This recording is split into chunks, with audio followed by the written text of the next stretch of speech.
Salut la team Rue des joueurs, j'espère que vous allez bien. On se retrouve aujourd'hui pour une vidéo un petit peu spéciale. Je vais vous donner quelques conseils pour essayer de gagner au paris sportif. Et je dis bien essayer, puisque vous le savez, il n'y a pas de recette magique.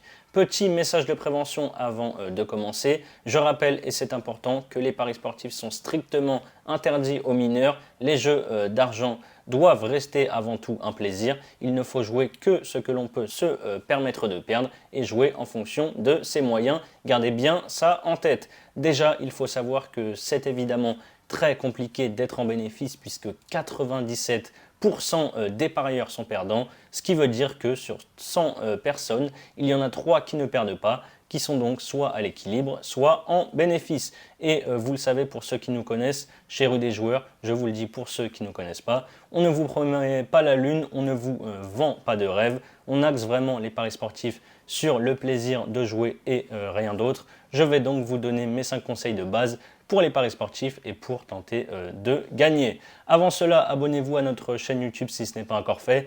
Il y a des pronos quasiment tous les jours sur le foot, le tennis, le basket et aussi le quintet. On a également un site internet avec des matchs et des analyses qui sont rédigées. Le tout 100% gratuitement évidemment. Et si vous cherchez un bonus d'inscription, on a aussi ce qu'il vous faut avec notre comparateur. Je vous mets de toute façon tous les liens dont vous avez besoin dans la description. Voici mes 5 conseils. Le premier, c'est de faire une gestion de bankroll. Alors, qu'est-ce que c'est une bankroll? C'est la somme d'argent, le montant que l'on va consacrer, allouer au paris sportif. Et ça, je pense vraiment que c'est le point le plus important. En début de mois, vous allez par exemple garder 100 € pour les paris sportifs et il faudra gérer ces 100 € pour essayer de tenir sur la longueur et même essayer d'en tirer des bénéfices. L'erreur à ne pas faire, c'est de vouloir monter trop vite. Vous allez par exemple avoir 100 €, vous allez parier 50 € sur votre premier pari dans le mois, admettons qu'il ne passe pas, vous allez reparier les 50 € qu'il vous reste sur une cote à 3 par exemple,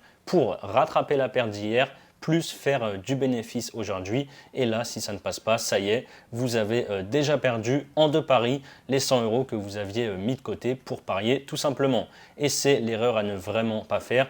Si votre budget pour parier n'est pas énorme, ce n'est pas grave, vous allez miser 3, 4, 5 ou 10 € par pari pour gagner 2, 3 ou 5 €.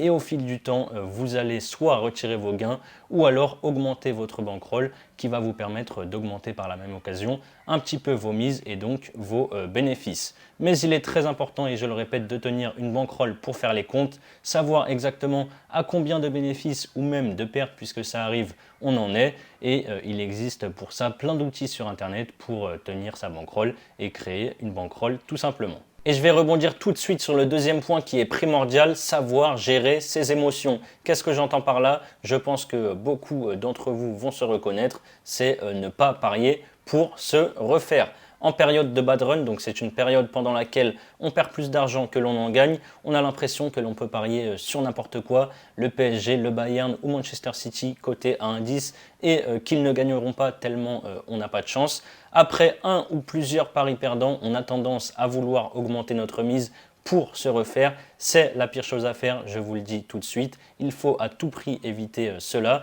Ce n'est pas grave si vous voyez votre bankroll en rouge ou en négatif. Il faut toujours garder la même gestion de mise qu'au début et même pourquoi pas diminuer un petit peu les mises le temps de remonter la pente tout simplement. C'est impossible de gagner tout le temps dans les paris sportifs. Il y aura forcément des mois où ça ne se passera pas très bien et où vous serez en négatif. Ça fait partie de la vie d'un parieur. Par contre, dans l'autre sens, quand vous gagnez, il faut aussi savoir retirer ses gains et faire un virement de temps en temps vers notre compte bancaire. Mon troisième conseil, ça va être de parier sur des sports que vous maîtrisez. Si je connais bien le foot et que je m'informe sur l'actualité, c'est très bien, mais il ne faut pas s'aventurer sur des sports que l'on ne connaît pas ou pas assez bien, juste parce qu'il y a, je prends cet exemple, un match de tennis ou un match de basket qui commence dans 5 minutes par exemple. C'est le gros piège des sites de paris en ligne. On peut parier tout le temps, tous les jours, 24 heures sur 24, il est important de ne pas parier sur tous les événements que l'on voit passer sur les différents sites de paris en ligne. Il faut savoir, je le laisse dans ce troisième point, s'arrêter, c'est-à-dire ne pas parier 24 heures sur 24 Exemple parfait, actuellement c'est la trêve internationale en foot depuis dimanche. Il y a quand même quelques matchs en Roumanie, en Espagne avec la deuxième division, en Bosnie, etc. Si en temps normal vous ne pariez jamais sur ces championnats, il ne faut pas miser dessus aujourd'hui parce qu'il y a moins de matchs que d'habitude. Et il y a une phrase que j'aime bien, gardez-la dans un coin de votre tête, parier c'est aussi ne pas parier. Troisième petit point dans ce troisième conseil, s'informer, analyser un minimum avant de parier, c'est très important. Je vais prendre comme exemple le match Lens-PSG du 1er janvier dernier où Paris avait une cote à 2. Beaucoup de gens ont dû se ruer sur le Paris Saint-Germain en se disant que le PSG coté à 2 en Ligue 1, ça n'arrivait quasiment jamais, c'est magnifique, c'est cadeau, etc. Sauf que les bookmakers ne se trompent que très rarement et sortent pas des cotes au hasard tout simplement. Paris était coté à 2 parce qu'on sortait de Coupe du Monde et quasiment tout l'effectif était au mondial et aussi parce qu'il y avait pas mal de blessés. Messi n'était pas là, Neymar n'était pas là, Kimpembe non plus, Nuno Mendes également. Et c'est en faisant ce travail de recherche qu'on se dit « Ah bah oui, finalement la cote du PSG, elle est peut-être justifiée ». Après, attention évidemment, Paris aurait pu gagner ce match malgré tout. Mais ça reste quand même bien plus compliqué. Ils avaient d'ailleurs perdu 3-1 au Stade Bollaert. Mon quatrième conseil, c'est de ne pas être trop gourmand. J'entends souvent dire « Oui, mais si je mets 10 euros pour gagner 20 euros, c'est nul. Je ne gagne que 10 euros de bénéfice. » Oui, mais ça suffit. Il n'y a pas, et j'aime aussi dire ça, il n'y a pas de petits gains. L'erreur de beaucoup de personnes, c'est de toujours vouloir rajouter un match, 2 matchs ou 3 matchs dans le combiné pour faire gonfler la cote comme on dit souvent.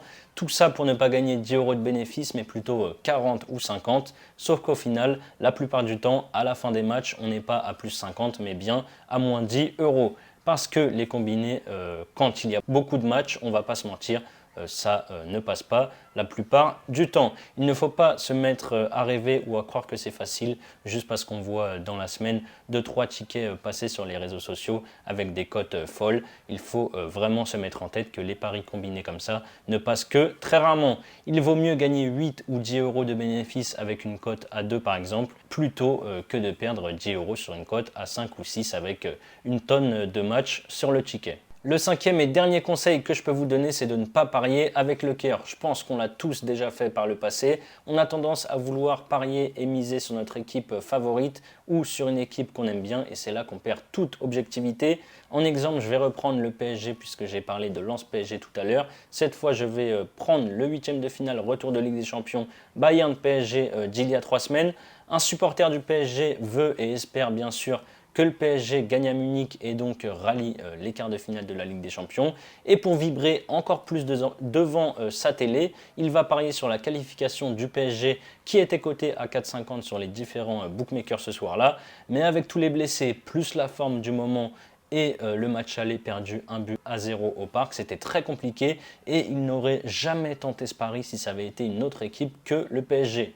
Au final, le PSG a perdu 2-0 et ce n'est évidemment pas passé la qualif du PSG. Ce que je veux dire par là, c'est qu'un parieur neutre sur ce match qui ne supporte pas Paris n'aurait pas tenté de miser là-dessus, sachant que les chances de qualification du PSG étaient infimes. Il faut vraiment parier sans être influencé par le fait d'aimer telle ou telle équipe ou tel joueur. Il faut vraiment rester objectif. Voilà, je pense avoir fait le tour. N'hésitez pas si vous voyez d'autres choses à le dire dans les commentaires.